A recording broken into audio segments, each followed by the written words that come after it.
Hi, it's us behind the masks.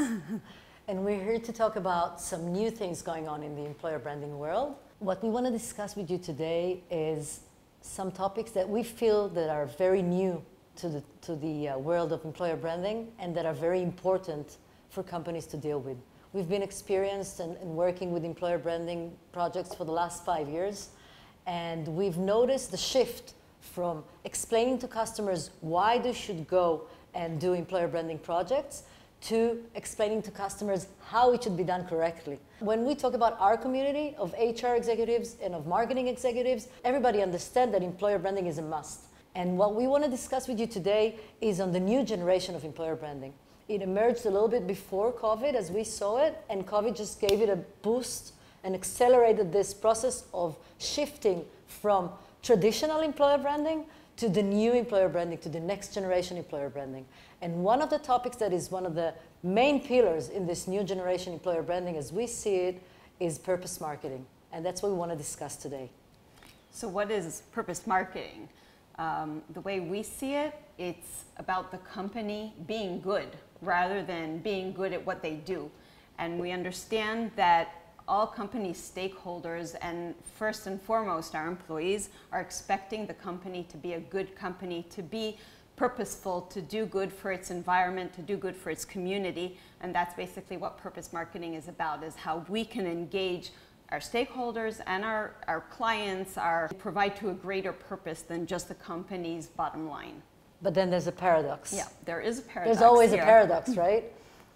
And the paradox really is that many organizations understand that they need to shift to this next level. And we know that CSR, corporate social responsibility, has also been on the company's agenda for a while. Over 80% of companies understand that this is something that they need to invest in. But what we see, and this is where the paradox is, that only 20% of companies are actually developing strategies around this, or actually implementing their activities around social impact and around their company purpose. And so we're here today to really discuss how we can make this actionable, how we can take purpose marketing, create an action plan around it, and start actual implementation. Exactly. We want to be practical. And when we want to be practical, we want to talk about do's and don'ts. So that's the main agenda for our short talk today. We picked for you already several do's and don'ts that we think are crucial for the success of purpose marketing and for the ability of purpose marketing to leverage your employer branding efforts. So let's start. So I think the first do that we want to focus on is walking the talk. It sounds like it has been said before, but I think it's probably the most important thing. And we want to base our marketing and our communication activities on what we're actually doing. And sometimes maybe we don't even have to market it. It'll come out on its own. And we want to be in a place where, what we said before, we're taking our strategy and turning it into action, and we see things that are happening in the field. And I think we have a great example here to show from IKEA with an amazing campaign that they did around disabled. And we'll watch the video now. Hi, I'm Eldar, 32 years old. Although I have cerebral palsy, I do everything I can to conduct myself like everyone else. But in my own home, of all places, I'm surrounded with furniture crying out, cripple. I'd like to sit on a regular sofa, without being afraid I won't be able to get up, to open a regular closet, or even to turn on a regular lamp. 1 in every 10 people in Israel is a disabled person. The IKEA design vision gave birth to the Disables Project. Smart hacks making IKEA's best-selling items accessible. The project was created in collaboration with 2 NGOs, Milbot and Access Israel, and started off in the IKEA store with a hackathon of product engineers and disabled people that enabled better understanding of their needs. In the end of the developing process, 13 new products were born, each solving a different accessibility issue, such as sofa elevating legs for easier ascending, lamp button enlargement, special handles for PAX closets, and more. The new products are presented in the world's first accessible living spaces in the IKEA stores. The new models are available for download from the project's website, disables.com, and 3D printing anywhere in the world. so that Eldar, Dina, Pavel, Inbal, Moshe, Tahel, and Liel can also feel comfortable in their own homes like everybody else. Now they should come up with products that assemble themselves. I think it doesn't matter how many times I see this video, it always moves me and it always amazes me how the combination of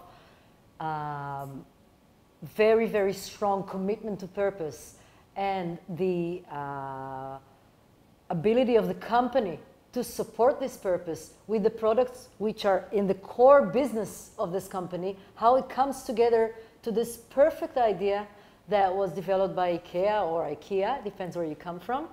And it delivers the message that we want to say best. And it brings us to the next do that we want to discuss, which is the voice of employees. When you ask your employees what they need, what they want, what is important to them, this is when you get the right ideas that you will be able to support. What do we need when we do employer branding projects? We want belonging, we want pride, we want engagement.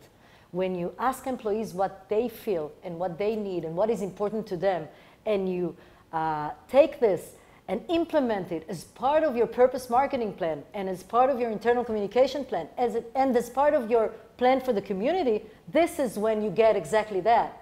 And one of the best examples that I can give to that, and it also reminds us a bit of the examples that we just saw in the video, is what Microsoft did lately with a hackathon that was designed to solve, to bring technology solutions to people on the spectrum. So this idea came from an employee of Microsoft whose son is on the autistic spectrum.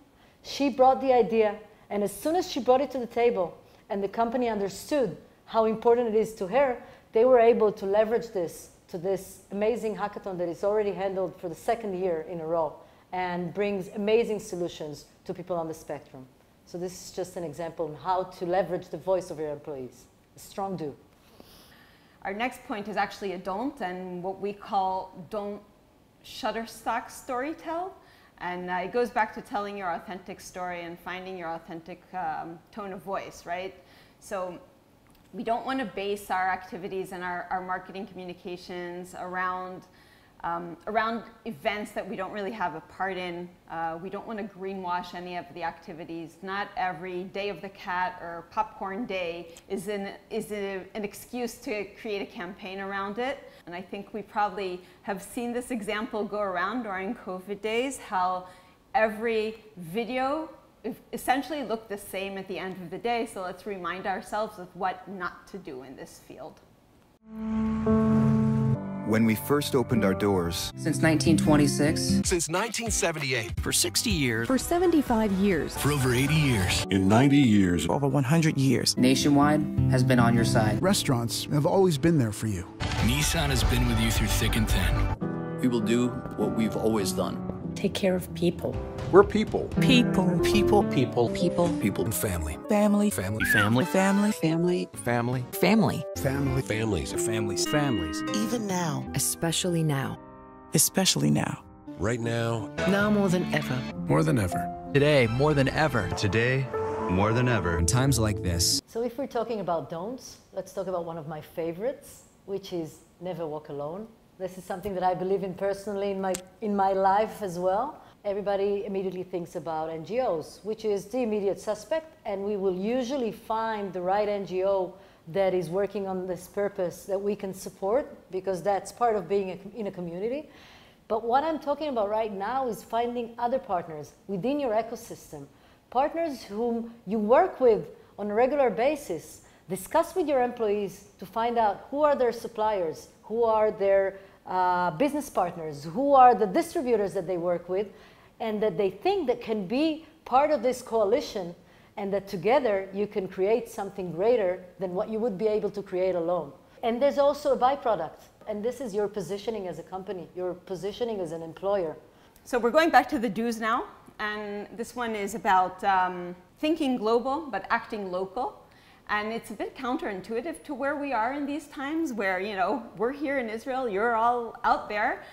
So I think it's going back to basics. It's seeing how you can help your local community. It's how you can act with your local community and be involved with it. And we have a really great example with Celebrate.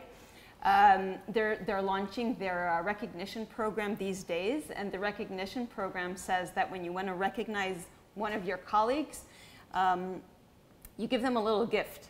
And the little gift is actually purchased with a local supplier. Their employee in Israel can recognize an employee in Singapore, and Singapore can recognize a coworker in New Jersey, but the gift is purchased locally, or the donation is given to a local NGO. And I think this is a beautiful example of how you think global, you're a global company, but you really act local and you support your local environment. I want to talk about the last point, which is the last do, and I'm talking about reconnecting the dots. It's about creating a plan, having a strategy behind stuff that is done. The urgency that we feel makes us go and do a lot of things parallel to each other that are not connected, and you can see two departments, even in the same country, working on similar projects, and they don't even know, they're not aware that the other department is doing something very similar. And if they would have worked on it together, then it would have been so much stronger and so much more effective. Let alone when it's a global company and there are things happening in different sides of the company. So make sure to reconnect the dots, make sure to tell a united story that all the departments can relate to, that is connected to your values, that is connected to your how, and that makes a greater impact. I think one of the best examples that I can bring here, and it summarizes a lot of the points, is something that an insurance company called Next Insurance did. They were launching a new campaign, which was supposed to cost, if I remember correctly, about $250,000. About 2 weeks before they were launching the campaign, the COVID situation started, and they decided to stop everything and rethink what they're doing. And they decided to stop. They did a remarkable move.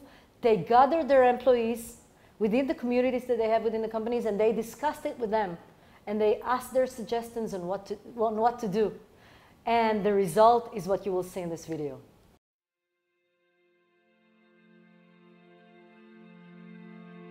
When mid-March hit, it was kind of like the ultimate gut punch. I was mandated to close March 24th. Everything had just completely canceled.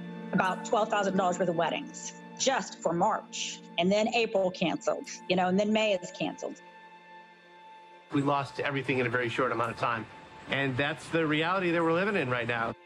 It's not fun. I'd just rather be back to work, you know what I mean? It's gonna make me cry.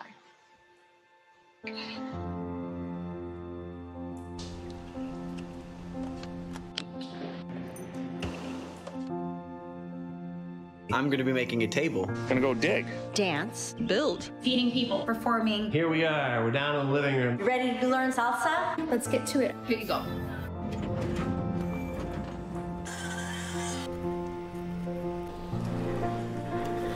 I've been doing a small planter box. Going to be printing this on various color shirts. It's important that you keep your elbows locked towards the side of your body. This meal, we are donating it to a family in need. Mural updates. We like to call this social fitnessing. Doing like some live DJ broadcasts, so giving people a little bit of music in their homes, lifting people's spirits. So these were our do's and don'ts, and basically our introduction to purpose marketing and why we really believe it's connected to your employer brand.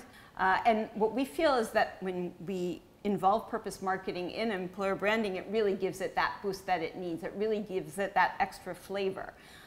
We also know that as employees, no matter what generation we're coming from, but we do know that the younger generations are essentially looking for purpose and are looking for meaning. And when we integrate purpose marketing into employer branding and into the company strategy as a whole, we really believe that this is where employees are getting their added value. This is where they're getting their sense of meaning and purpose from.